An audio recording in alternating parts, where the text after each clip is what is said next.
Flower gardening adds such beauty and charm to a home, and Better Homes and Gardens is eager to pass along its knowledge from years of gardening experience, so you too can create and enjoy your very own flower border. Hello, I'm Pat Welsh, and I'm excited to help you learn about gardening. I get enormous pleasure from my garden, and so do my friends and neighbors. What could be more inspiring than flowers bursting into glorious bloom? And there's nothing mysterious or difficult about growing a beautiful garden like this. You can do it too. Creating your own flower beds is fun, easy, and so rewarding. Better Homes and Gardens has designed this tape to provide you with a step-by-step approach for installing a flower bed. First, we'll explain how to choose the best site for your garden. Then, we'll show you how to attractively shape your flower bed area. Next, we'll expose our soil by removing all weeds and grass. Then we'll test and prepare it. That's mighty important. Once that's completed, we'll install an edging. And for those of you with difficult soil, we'll show you an easy way to build a raised bed. Now comes the really creative part, choosing which flowers to plant, and then how to plant them. We'll be focusing on two types, quick flowering annuals and durable perennials. Finally, we'll look at how to care for and maintain the lovely garden you've just created.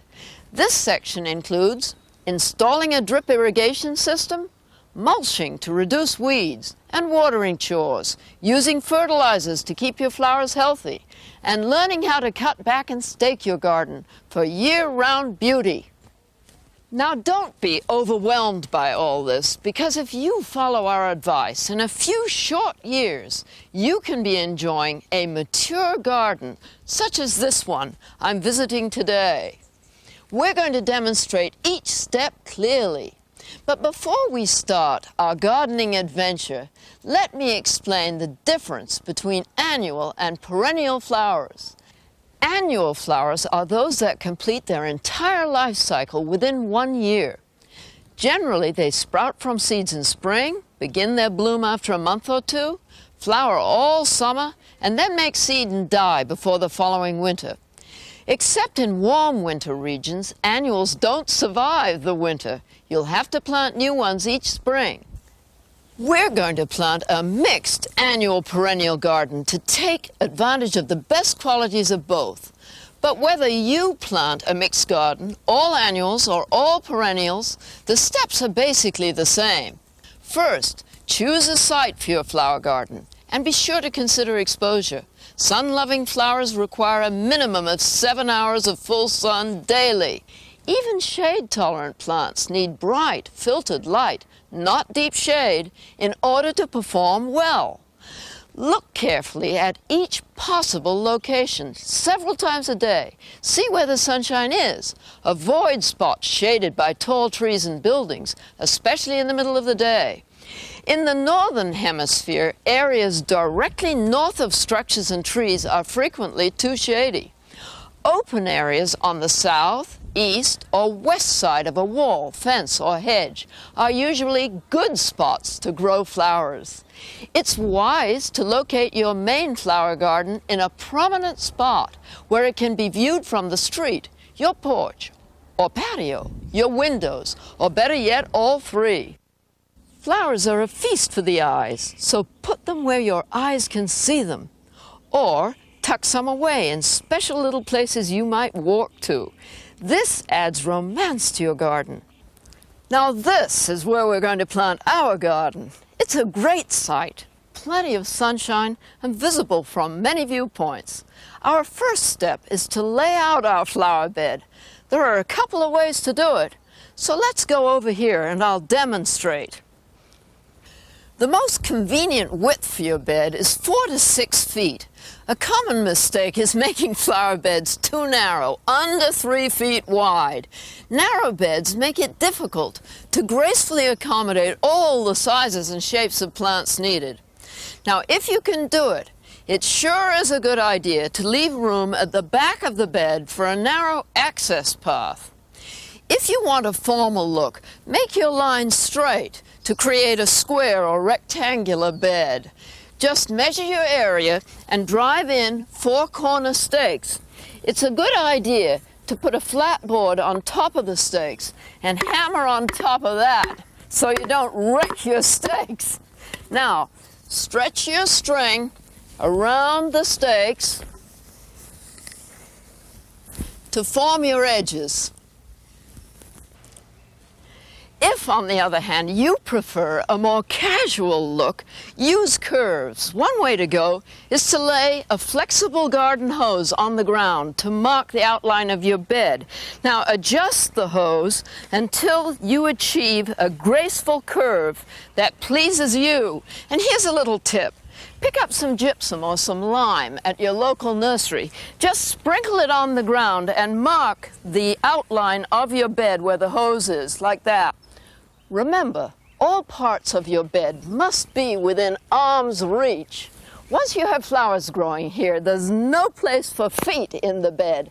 Feet compact the soil and damage plant roots. Now we've shaped our site, but we still need to expose the soil. The best way to remove this lawn is with a sharp, flat-ended spade. Cut down into the sod around a small section at a time.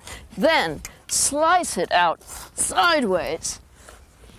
Now it's fairly easy to dig up this short-rooted, cool-season lawn. But if you're tackling a deep-rooted, warm-season lawn, such as Bermuda, Zoysia, or St. Augustine, or if the ground you've chosen is covered with deep-rooted weeds, it's not going to be nearly so easy. In these cases, you'll need to kill the lawn or weeds first with a chemical called glyphosate. You can buy it as Roundup or Cleanup. Glyphosate will kill both shallow-rooted annual weeds and deep-rooted perennial weeds and grasses. In fact, it will kill just about anything. So follow all labeled directions and be careful using it. I have a friend who's a nurseryman who sprayed weeds around his wife's roses with this stuff, and he killed the roses. So here's a little hint to help you avoid that tragedy. If you want to spot spray a perennial weed while protecting other plants, use a box with the top and bottom removed. Set this over the weeds and then spray. Some weeds are very stubborn, and you may have to spray more than once.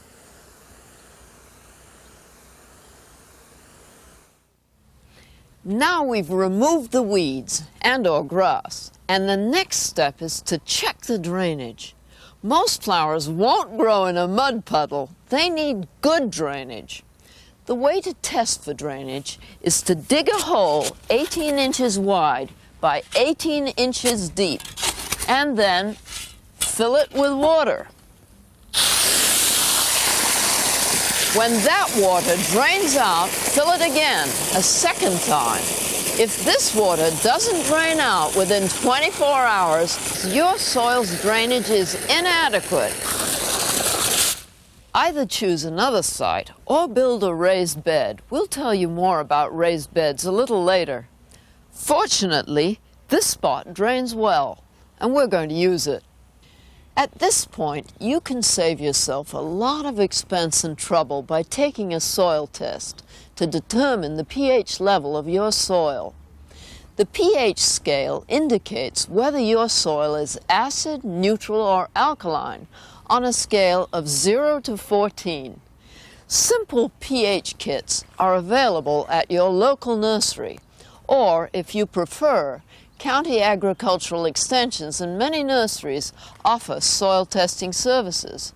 But I encourage you to give it a try yourself. It's really quite easy. Just put some dry soil from several spots in your garden into the test tube. Add the lime solution until the test tube is half full. Put in the stopper, give it a shake, then wait a few minutes, and then compare the color in the test tube to the color on the chart that comes with the kit. Neutral soil will look yellow or light green and read 6 to 8. This means you won't need to add anything to your soil. A pH reading below 6 looks red or orange and indicates a highly acid soil, which can be corrected by adding lime. A pH reading above 8 looks dark green and indicates a soil high in alkaline, which requires adding sulfur or gypsum.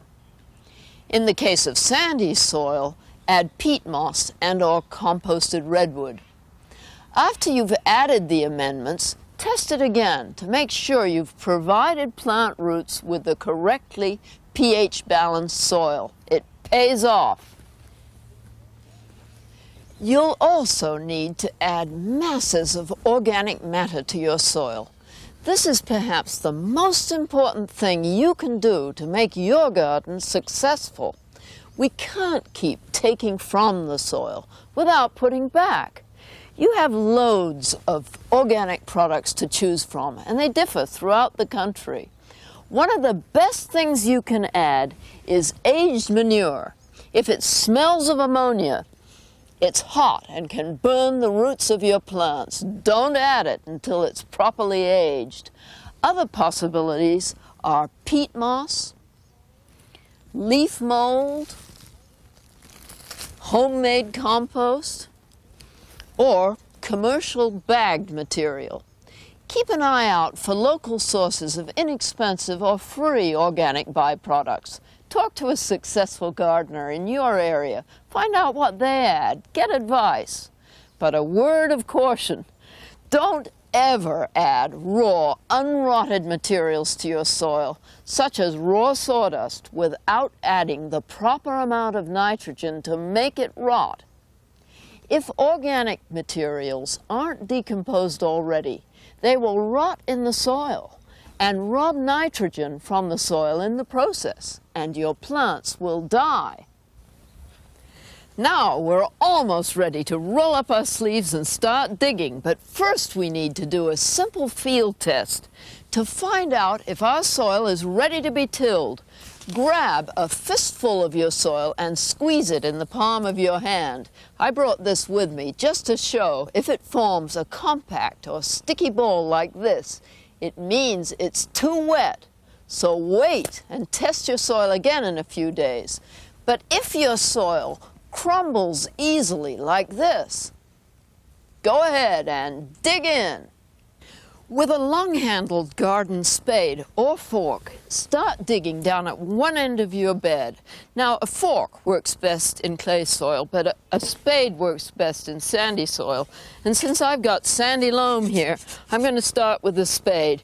Keep the handle vertical and put your foot on the end and just shove that spade down in there. You may have to rock it back and forth for deepest penetration and bite. Then lift the spadeful up, keeping your knees bent and your back straight. Lift it up, throw it down, and give it a hit to break up the clods. Then move backwards and take another bite. One of the major reasons for failure in gardening is that people don't dig deeply enough. Don't just scratch the surface of the ground. Dig down in there as deeply as you can so the roots can get down in there. And as you dig, don't forget, keep backing up so that you're not stepping on the soil you just dug, because that ground needs to breathe. Once you've turned over the whole bed and broken up the soil, it's time to add your soil amendments and fertilizer. But first, let's add our pH modifier, gypsum or lime.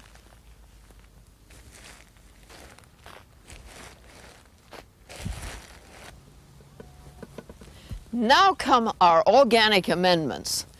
Pile them on. It's difficult to add too much. Add a minimum of 2 inches annually. For new gardens, 4 inches. So much the better. Then dig the amendments into the ground with the garden fork.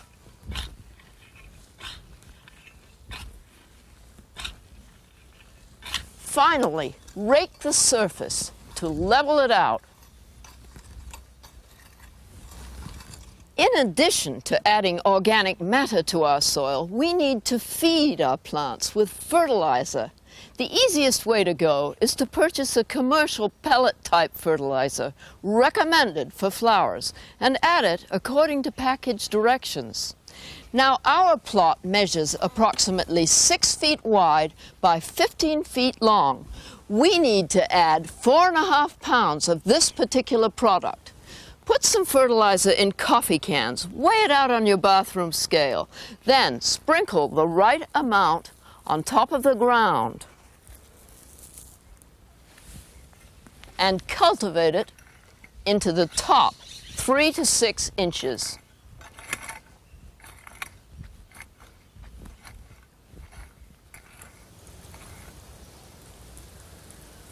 Our next step is a thorough watering. Set the sprinkler to water gently for approximately half an hour. If it rains, wonderful, you're in luck. Run into the house and let it rain. Leave that ground so that it can settle overnight, and the next day you can plant. Now, in heavy clay soil, you may have to wait an extra day or two until once again the soil crumbles in your hand. As you can see, our soil is ready, so let's install an edging. Edgings have several important functions.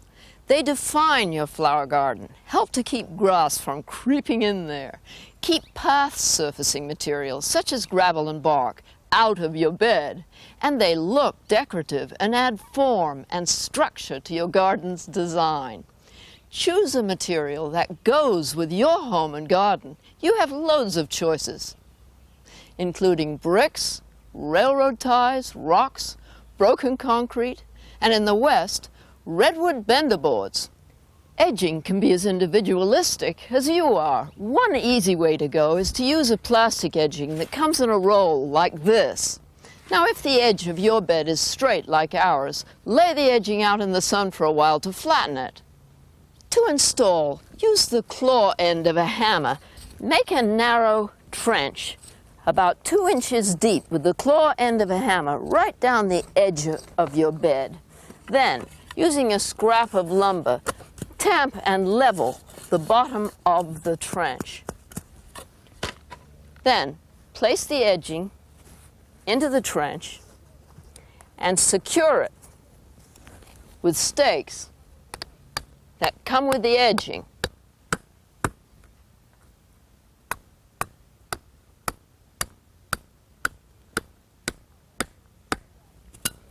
Fill back with soil, and that's all there is to it. Using the techniques we've shown you, almost any garden soil can be fixed. Believe me, I've done it.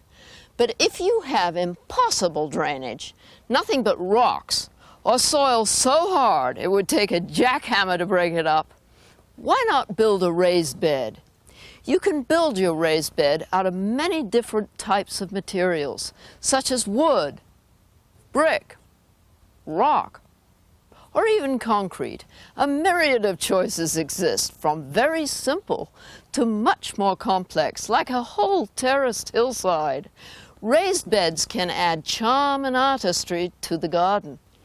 To make a simple freestanding raised bed, you'll need 3 8-foot-long 2x12s. Cut one in half and nail the planks together using an ordinary butt joint.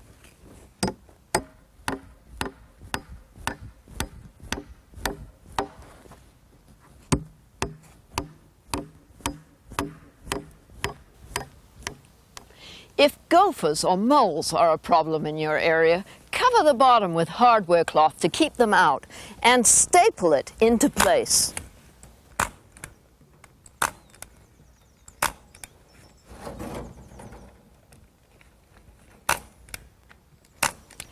Turn the bed over. I had some help to do that. Then fill it with commercial potting mix or make your own mix of equal parts sand, topsoil, and organic amendment. When you've filled it to within an inch or 2 of the top, add some fertilizer and you're ready to plant. Most of you will visit a local nursery like this to purchase your flowers. Perennials like these are the backbone of the flower garden. You'll need to select your perennials carefully. Mail order catalogs, good books, and your nurseryman can help you choose easy care perennials that are perfectly adapted to your particular area. Unfortunately, perennials don't look like much when you see them in the nursery. That's why unknowledgeable gardeners don't buy them. But once they're planted, they'll grow and look beautiful. For an effective display, you'll need perennials of different heights: tall, medium, and short. Perennials generally bloom for only a few weeks, so you'll want to consider bloom time too. Ideally, you'll have tall, medium, and short perennials in bloom during each of these seasons: late spring, summer, and fall. For spring bloom, you might choose tall bearded iris, medium oriental poppies, or short pinks. Perennial candy tuft is another good choice. For summer, tall daylilies are delightful, and so are medium coreopsis and gaillardia. For fall, I always enjoy tall Michaelmas daisies, medium sedum, and short chrysanthemums called cushion mums. If there's a special date you celebrate annually, a birthday, holiday, or anniversary, find out which flowers will bloom at that time of year and decorate your garden with them. After you've chosen your perennials, make a small-scale drawing of your flower plot. Use 1/4 inch graph paper and let 1/2 an inch, 2 squares, equal 1 foot. Measure your flower garden and write down those dimensions. Then transfer these dimensions to your scale drawing. Divide up the space so you'll have room for 3 different kinds of perennials for each location: background, tall; middle ground, medium; foreground, short. Leave space between these clumps. Avoid laying out your perennials in rows. It just won't look good at all. Generally, plant clumps of 3 of the same plant in one area at the points of an imaginary triangle. That makes a nicer splash of color in the garden.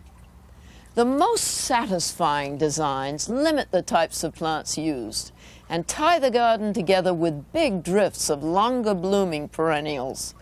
Drifts are soft flowing shapes that contain 5 or more plants of the same flower. A drift often moves at an angle, from the foreground to the middle ground, or from the background to the middle ground forward. Think how plants look in nature. They're not in rows, but in graceful flowing patterns. I've chosen these 3 perennials. For the background, I'm using clumps of yellow daylilies. In front of them, for the middle area, I'll plant brilliant yellow coreopsis. And for the very front of the bed, we'll have a drift of spring blooming iberis or candy tuft.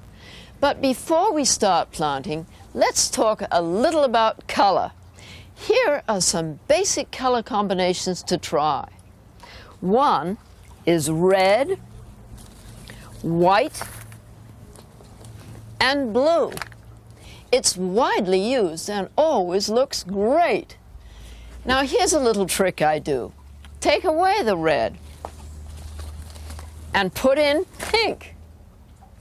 Pink, blue, and white is a delightful springtime color scheme. Add plenty of white. Now isn't that beautiful? Good in a pot or in the ground. Add some lavender, and you've got a fresh, vibrant display. And if you want, you can even splash in a little red again. But let's suppose your taste is for more brilliant colors. Then try using what I call the sun colors. All the colors of sunshine, such as yellow and orange, many shades of red. And you can also splash in a little blue for the sky. And don't forget a lot of white to set it off. Don't put any lavender with this because it will kill the effect. Now when you go to the nursery, put together different plants and see which color combinations you like best. There's practically no right or wrong when it comes to color, just personal opinion. So be individual. Choose what pleases you. We're ready now to position and plant our perennials. Remember, no feet in the garden. So if you must step where there isn't a path or stepping stone, get an 8 to 12 inch board, 4 to 8 feet long, and lay it on top of the soil. You can kneel or stand on this board and move it down the bed as you plant. Now first, I'll measure and draw on the soil with white spray paint, lime, or gypsum the outlines of the drifts I've developed on my scale drawing.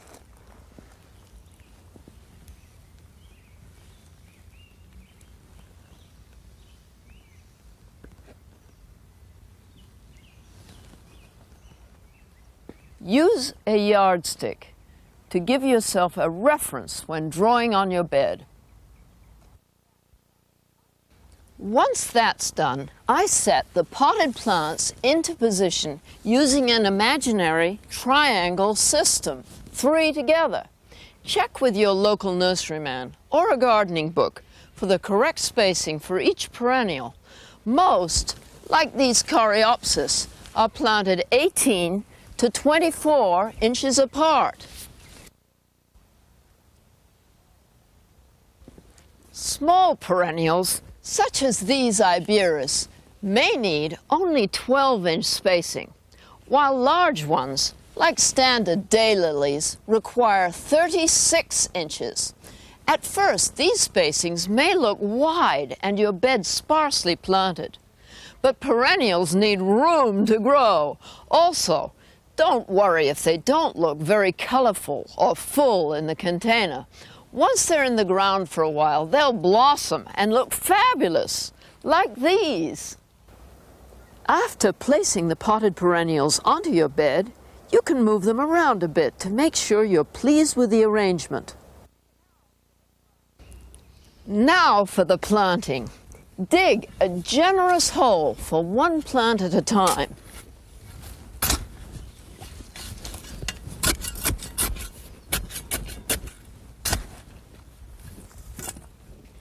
Then knock the plant gently out of its pot. Cradle the plant by placing your palm over the surface of the potting soil, thumb on one side of the plant's crown and fingers on the other. Hold the plant upside down and shake the plant out. If it won't come out like this one, still holding the pot upside down, tap the edge of the pot on the edge of any large object, such as your wheelbarrow, until the root ball slides out freely. Now take a look at the roots. If they're circling around and around like this, you can loosen them up with your fingers. You can even take your clippers and cut some of them off. It won't hurt. And also, score the root ball in several places, round and round, either with your clippers or with a knife. This will encourage the roots to grow out in the surrounding soil. We don't want this plant to just sit in the ground and think it's still in the pot. If your specimen is so root-bound that there's little soil to be seen, like this one, then you can butterfly the roots like this. Grasp the bottom of the root ball on both sides with your hands and drive your fingers into the center of the bottom. And just pull those roots up, a third, even half of the way up. Don't be shy. Many people are afraid to disturb the roots of plants, but don't be. Pry those tangled roots apart, all the way up like that. Just be careful not to break the crown. That's this part here. When you plant a perennial straight out of a nursery container, throw a little slow-release fertilizer and a handful or two of soil amendment or compost into the bottom of your hole and mix that around with the trowel. Now, set the plant down in there so its crown, this part here, is at the same level as the surrounding soil. If it's a little low, as this one is, take it out and throw in a bit more soil. Set the plant down in the hole a second time and check the level again. If it's right, and this is, fill in around the plant with soil. All the way around, get it all the way around there, and pack that soil down with your hands. Some people use their feet for that, but that is not right. You want to use your hands, just like we said, no feet in the bed. Then build a watering basin.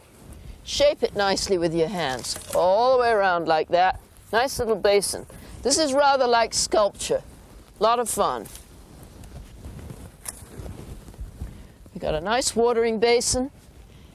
Now you want to water that plant deeply. I can't emphasize that enough. Keep a trickling hose right next to you as you work. Lay it next to the plant and just let that water trickle in around the plant as you move on to the next one. Many of you will be buying your perennials out of a catalog, and they'll come to you in the mail. Some will arrive bare root like this. In this case, and in the case of the plant whose roots we butterflied, we have to plant differently. After you dig your hole, make a cone of your well-amended soil.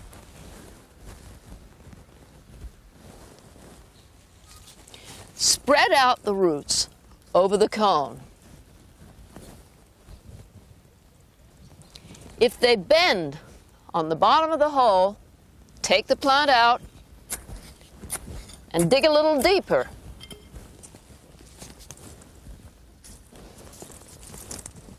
After you get those roots all nicely spread out,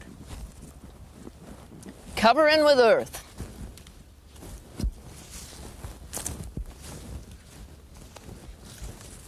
Make your watering basin.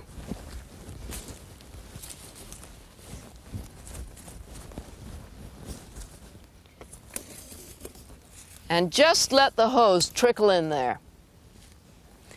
We've finished planting our perennials, and as you can see, we've left plenty of room for annuals. So let's head back to the nursery.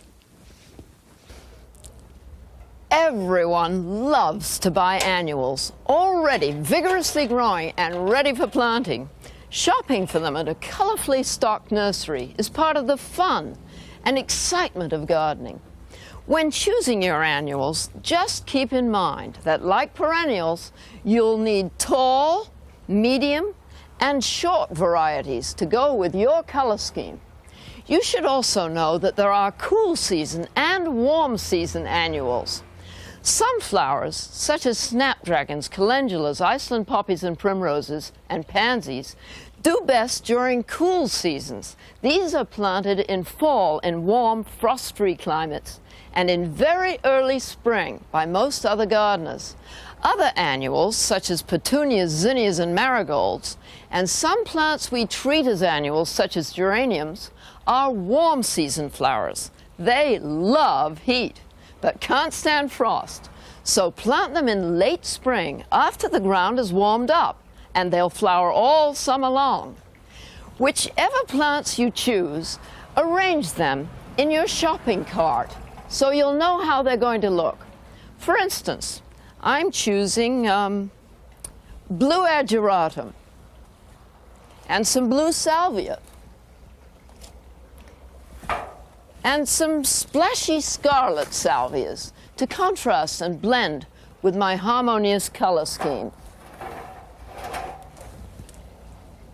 I'll also use white sweet alyssum. The more white, the merrier. White can be used like a mat to surround your picture, while green grass and shrubbery is the frame. Use white and gray to separate clashing colors and rest your eyes. They also shine at night. and gray looks great with pink. If you're still shy about color, go ahead and take chances with annuals. Try a variety of combinations. You'll be planting annuals 2, even 3 times a year. Spring, summer, maybe even fall. So you'll have plenty of chance for experimentation. Annuals come in at least 3 container sizes. Small pony packs, blooming color 6 packs, and 4-inch pots. I find the smaller the plant, the faster it takes off and the longer it blooms. Generally, I buy the small pony packs. These little plants haven't gotten root bound in the small cells. It's especially important to buy large growing annuals as small as possible in pony packs, such as these cosmos, because they become stunted easily when confined to containers. Color 6-packs can be rewarding too, such as these petunias, impatiens, and begonias. Don't become root bound quickly in these plastic cells. If they've just begun to bud, like this, buy them. 4-inch pots provide spot color accents.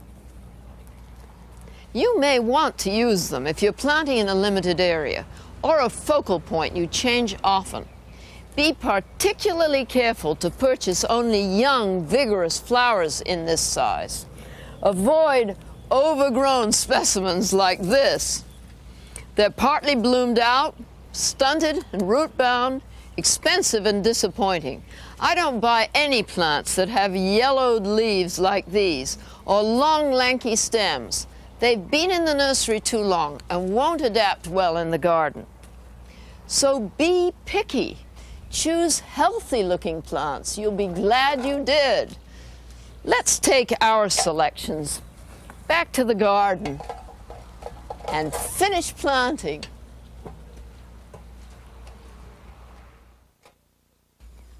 Isn't this exciting? In just a few moments, these open spots will be filled with gorgeous flowers. Instant color. That's the joy of annuals. But one little word of caution. I'm using a great many plants already in bloom in order to show you how the bed will look when it fills in. You don't need to do that. In fact, small plants that haven't bloomed yet are often better and will soon bloom once you plant them. Remember, as with our perennials, plant our short annuals near the front, our medium ones in the middle ground, and the tall annuals in back. Most annuals are planted between 6 and 18 inches apart, with smaller growing annuals being planted closer together than larger ones. When planting annuals from small pony packs, just turn the container upside down, shake the plants out, then gently pry off one plant at a time. Replace the rest into the container and protect from sun. A hat works wonderfully for this. For each transplant, make a small hole with a trowel. Stick in the plant and replace the soil around it and press down with your hands to firm the roots. The level of the soil should be the same that the level of the soil was in the container. When taking a plant out of a 4-inch container, don't just grab its stem and yank. You may leave the root ball behind. Remember, upend and shake the plant out just as we did with perennials. If plants stick in foam plastic cells, they often do, shove down with your thumbs on the bottom and break them out, but be sure to support below or bango, you'll have it on the ground. Now remember, don't just stick plants in the ground. Loosen up those roots. With young plants like this, just fondle the roots a little. But when plants such as marigolds have been in the container long enough to make a mat of roots like this, don't be afraid to butterfly the root ball. I find that they grow faster with their roots spread out this way. We position our annuals just like we did our perennials, in an imaginary triangle. You'll avoid having gaps in your planting by using the triangle method. And above all, remember to plant them in drifts. Sometimes your drifts will slide right round and encompass your perennials. Just keep making triangles as you move through the drift. Now we've planted our flower bed, and here's what it will look like after a couple of months, if it's properly cared for. So as soon as your bed is planted, it's important to water, and water deeply. No gardener should be without a water wand to do this task. There are several different kinds. This one even has an adjustable spray that makes it easy to water the flowers with a gentle flow of water that won't wash out the roots. And the long handle makes watering much easier on your back. Water on the ground, that's where the roots are, not on the flowers.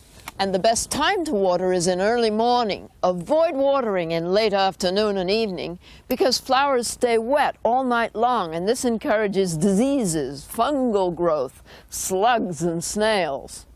Now there are many other methods of watering, such as portable sprinklers attached to a hose, conventional underground sprinkler systems, drip systems, and others. We're going to demonstrate a drip system that you can set up before or after you do your planting. Now, I find it a good idea to begin with a starter kit, such as these, because it contains all the parts you need to get started. And as your system grows, you can buy separate parts as needed. Now, first, lay this flexible, half-inch in diameter, black plastic hose called a header down the middle of your bed or around the edges. A simple screw connection can be used to connect it to a faucet. Most drip systems need a pressure regulator, and all of them need a filter to keep debris from clogging the lines. At least 4 different types of emitters work well. This 1/4 inch soaker tubing with laser-made holes, low-volume sprinklers, mini spray heads, and drip emitters. It's wise to combine all 4. Installation of these 4 types of emitters is basically the same. This 1/4 inch microtubing is used to carry water from the header line to the emitter. It's a good idea to have a thermos bottle of hot water to help soften the plastic hose before inserting various pieces. Now it's all push-pull, rather like playing with Tinker Toys. Cut the microtubing to the length you need. Dip the end in that hot water, soften it up, leave it in there a little bit, and then push in the emitter you want to use. Slides in quite easily. Then dip in the other end into the hot water and shove in the connector, just like that. It's really easy to do. Then, with this handy tool, make a hole in the header line. Boy, that went easily. And pop in the connector. That's all there is to it. A really nice aspect of a drip system is its adaptability. If you need more emitters, you just plug them in where you need them. If you need less water in a spot, just pull out the emitter and shove in this handy little goof plug.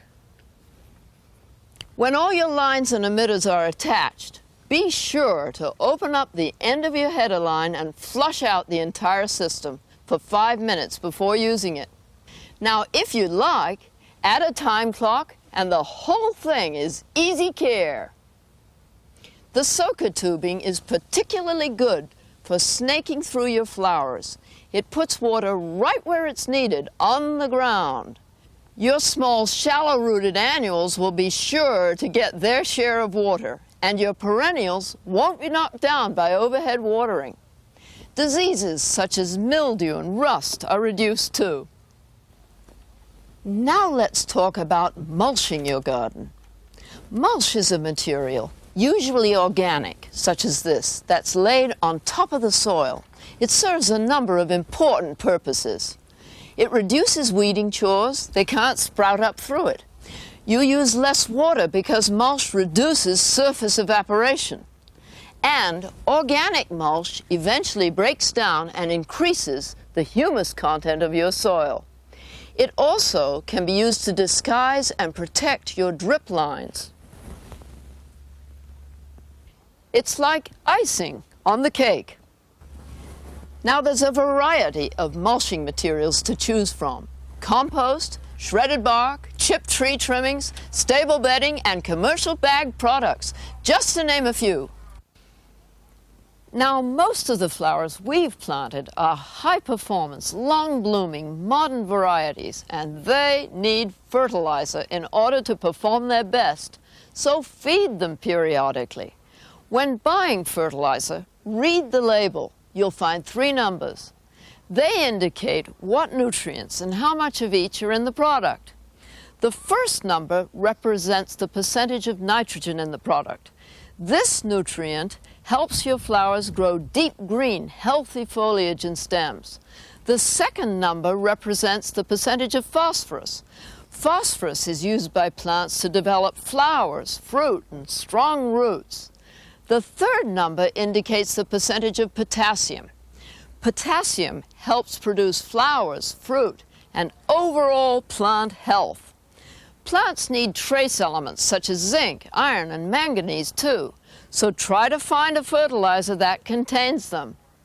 Flowers generally need more nitrogen when they're young and growing, so earlier in the season you'll need a fertilizer with more nitrogen, a higher first number. Watch out though, too high a number can mean disaster for young tender plants. It will burn. Later in the season, switch to a fertilizer with a lower first number and a higher second and third numbers. This will encourage plants to produce masses of lovely strong-stemmed blooms. If in doubt, use a balanced all-purpose fertilizer recommended for flowers. One excellent way to feed is with a liquid fertilizer for foliar feeding. Foliar feeding puts the plant food where it can be easily absorbed and used immediately by your flowers, on the leaves. You can mix the solution in a tank sprayer or purchase a ready-made variety in an aerosol can. It's fast and easy to apply.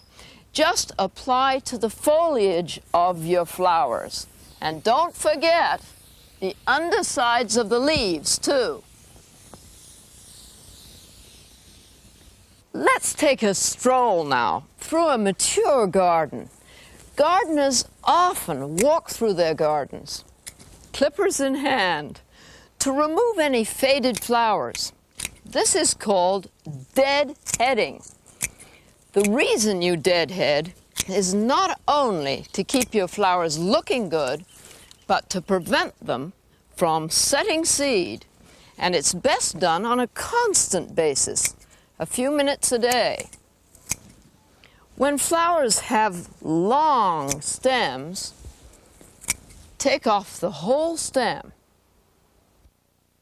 Some flowers, like alyssum and other mass-flowering plants such as coreopsis, occasionally need shearing. Take off individual deadheads as long as you can. Then when all or almost all flowers die at once, give your plants a butch haircut.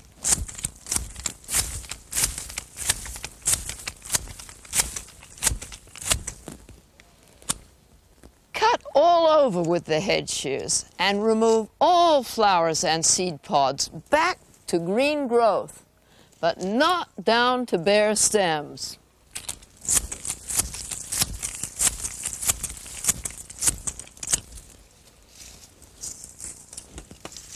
For small plants, use grass shears.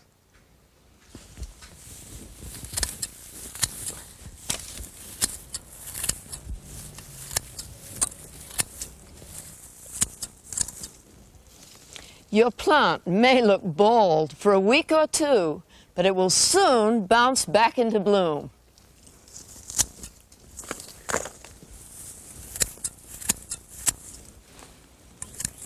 You may also discover that many of your tall and bushy flowers like these will become top-heavy and flop over just as they reach full bloom. To avoid this disappointment, give them support early before they need it. The humble tomato cage can be used as is for tall items. Just slip over the plant when it's partially grown.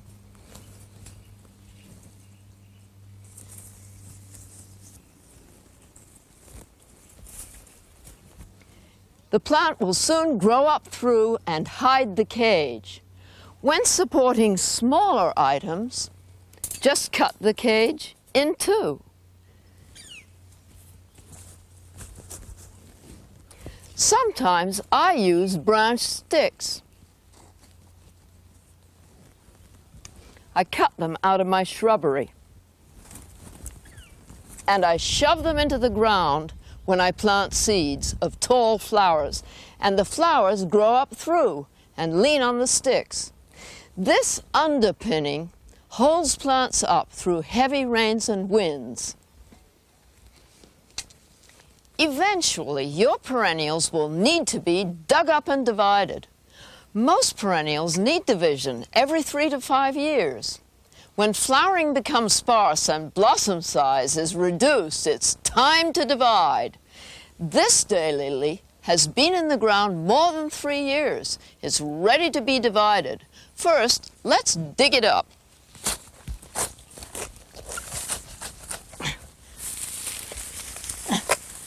And move it to a spot where we can comfortably work. Now, bang it on the ground and shake off as much soil as possible. The time-honored way to divide most perennials is to use 2 garden forks placed back to back. Shove them down in the middle of the crown and pry the perennial apart.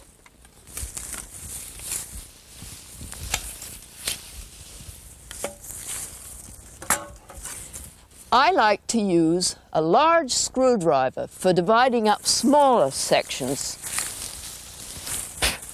Just choose a natural dividing point and push down on the screwdriver and break the plant apart. Repeat this process.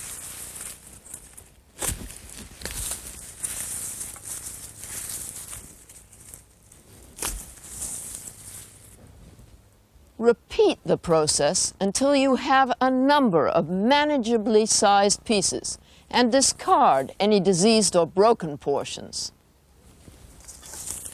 Trim the tops of your divisions back at least halfway.